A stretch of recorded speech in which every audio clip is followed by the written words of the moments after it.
Good morning student. आज हम discuss करने वाले हैं बिजनेस रेगुलेटरी फ्रेमवर्क के contract of bailment. Contract of bailment में एक पर्सन द्वारा दूसरे पर्सन को किसी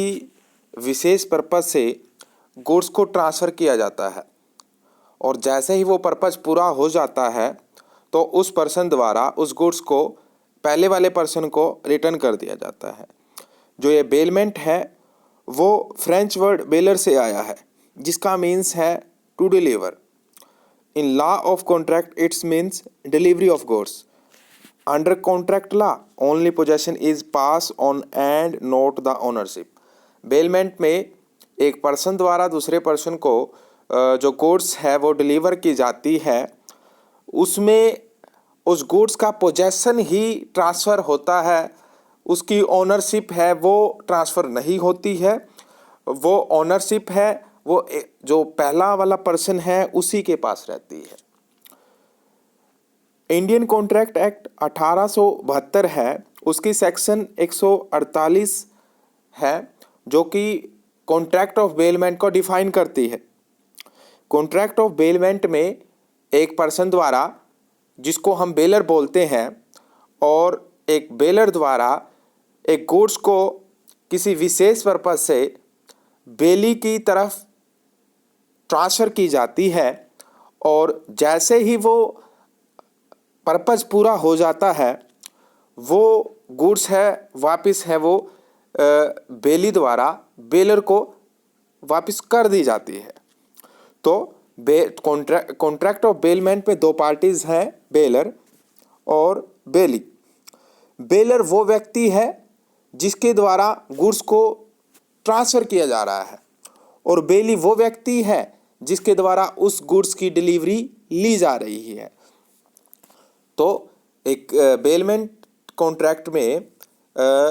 किसी विशेष पर्पज़ के लिए एक पर्सन द्वारा दूसरे पर्सन को गुड्स को ट्रांसफ़र किया जाता है और जैसे ही वो कॉन्ट्रैक्ट पूरा हो जाता है उस गुड्स को वापस कर दिया जाता है। एग्जाम्पल के तौर पर बात करें, X deliver a watch to Y a watch repairer for repairs. X है वो अपनी वॉच को Y के पास, जो कि वॉच को रिपेयर करने वाला है, उसके पास अपनी घड़ी को रिपेयर के लिए भेजता है और जैसे ही Y द्वारा X की वॉच को रिपेयर कर दिया जाता है तो वो वॉच है Y द्वारा X को वो वापस कर दी जाती है। तो ये कॉन्ट्रैक्ट ऑफ बेलमेंट का एग्जाम्पल है। इसी प्रकार से X deliver a piece of cloth to Y, जो कि टेलर है। X है वो एक कपड़े को Y के पास, जो कि टेलर है, उसके पास भेजता है एक सूट सिलने के लिए और Y द्वारा जैसे ही उस कपड़े से सूट सिल दिया जाता है वैसे ही वो जो कपड़ा है, जो सूट है, वो Y द्वारा X को रिटर्न है वो कर दिया जाता है। तो ये एग्जाम्पल थे कॉन्ट्रैक्ट ऑफ बेलमेंट के। तो जाने अनजाने में हम ये कॉन्ट्रैक्ट ऑफ बेलमेंट का यूज़ करते हैं। उसके बाद में है एसेंशियल ऑफ बेलमेंट के जो बेलमेंट है उसके लिए जो आवश्यक फीचर्स हैं, जो तत्व हैं, वो कौन कौन से हैं। सबसे पहले है कॉन्ट्रैक्ट।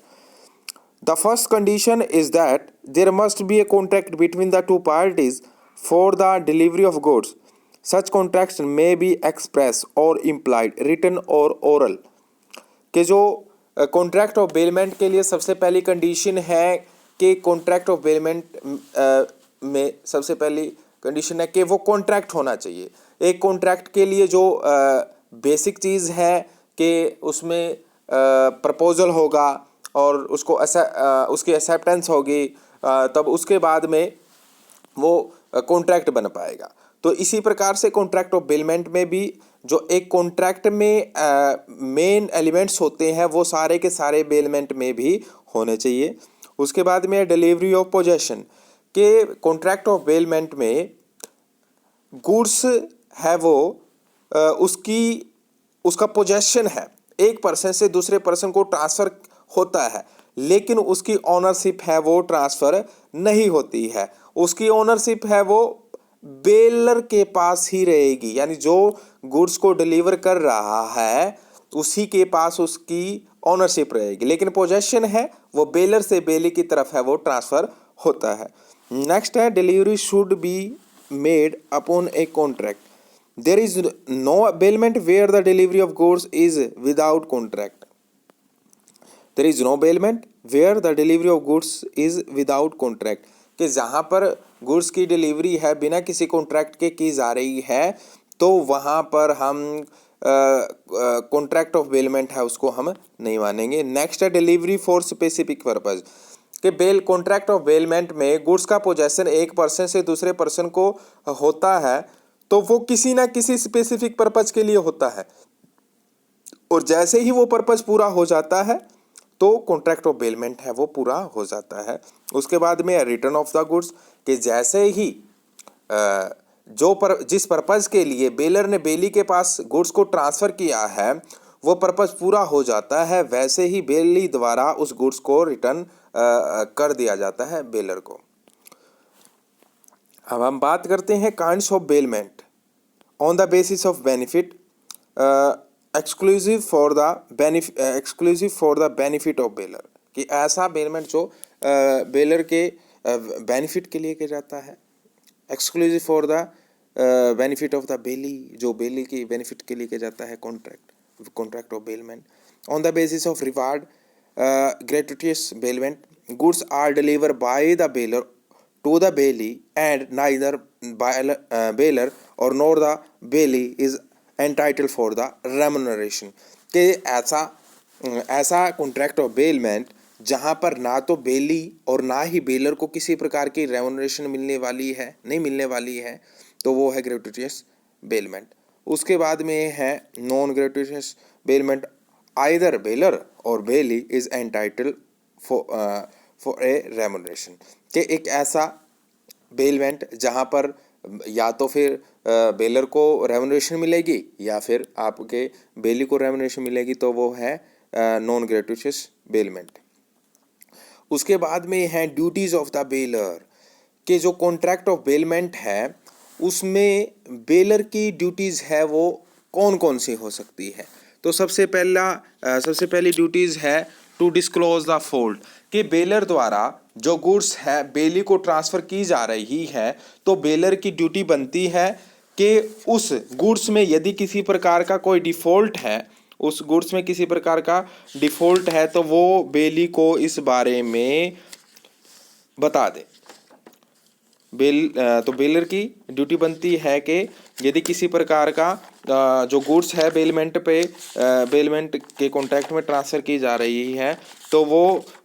यदि उस गुड्स में किसी प्रकार का डिफ़ॉल्ट है तो वो उसके बारे में बेली को अवगत करा देना चाहिए। उसके बाद में है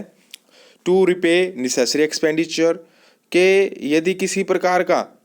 एक्सपेंडिचर किया है बेली को, यदि बेली ने बेलर के गुड्स पर किसी प्रकार का कोई एक्सपेंडिचर किया है तो बेलर की ड्यूटी बनती है कि वो उस एक्सपेंडिचर को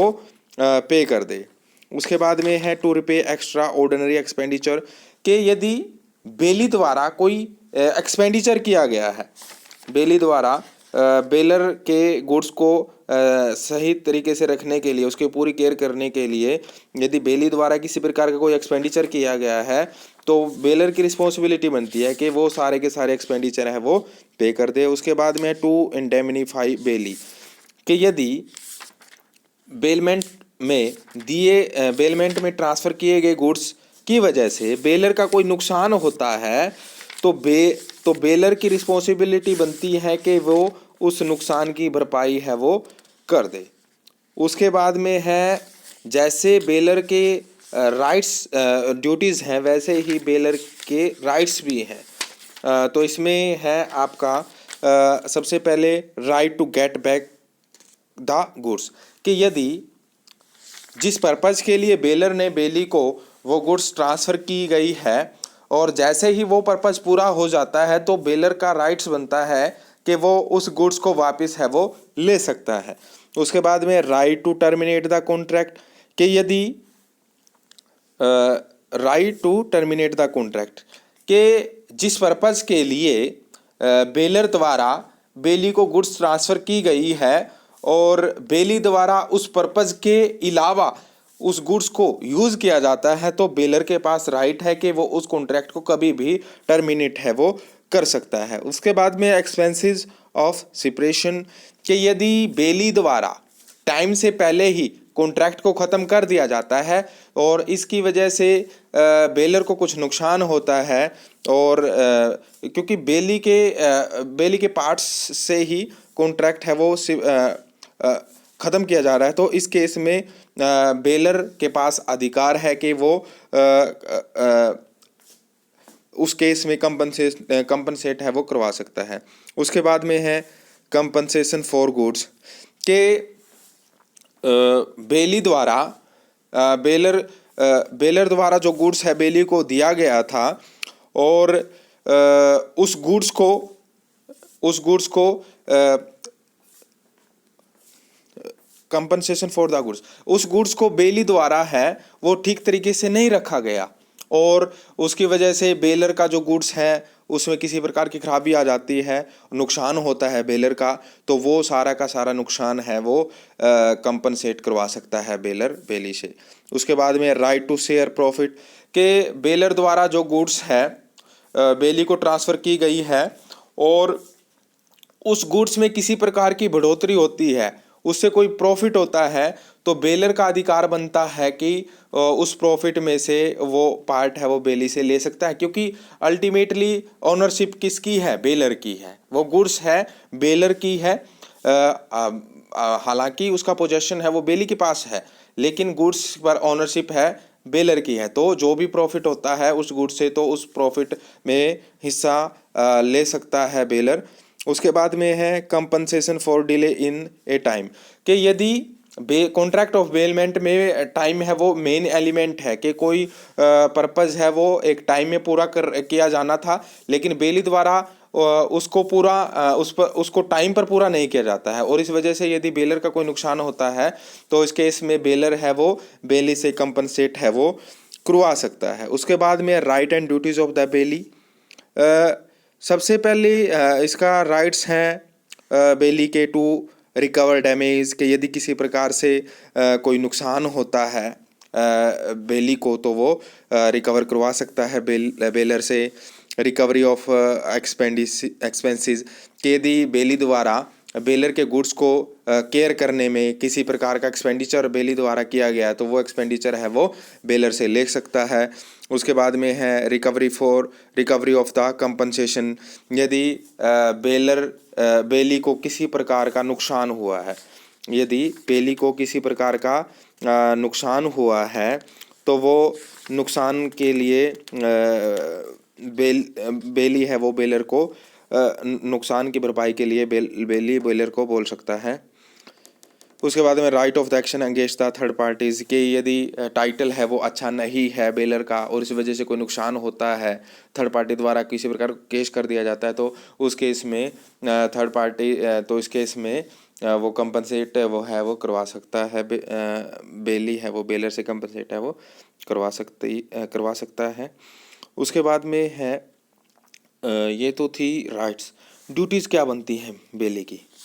तो सबसे पहली ड्यूटीज़ तो बेली की यही बनती है कि to take care proper care of the goods bailed है, कि बेली की सबसे इम्पोर्टेंट ड्यूटी बनती है कि जो बेलर द्वारा जो गुड्स है बेलमेंट पर दी गई है, तो बेली की रिस्पॉन्सिबिलिटी बनती है कि वो उस गुड्स को अपना गुड्स मानकर उसकी पूरी केयर करे। उसके बाद में है नेक्स्ट है कि जो not to do any act of inconsistent with the term of the bailment, के कोई भी ऐसा कार्य ना करे जो कॉन्ट्रैक्ट ऑफ बेलमेंट की टर्म और कंडीशन से बाहर हो। उसके बाद में है not to make an unauthorise use, कि जिस पर्पज़ के लिए वो गुड्स है बेली के पास दी गई है केवल उसी पर्पज़ के लिए उसका प्रयोग किया जाए, उसके अलावा उसको और किसी प्रयोग में ना लिया जाए।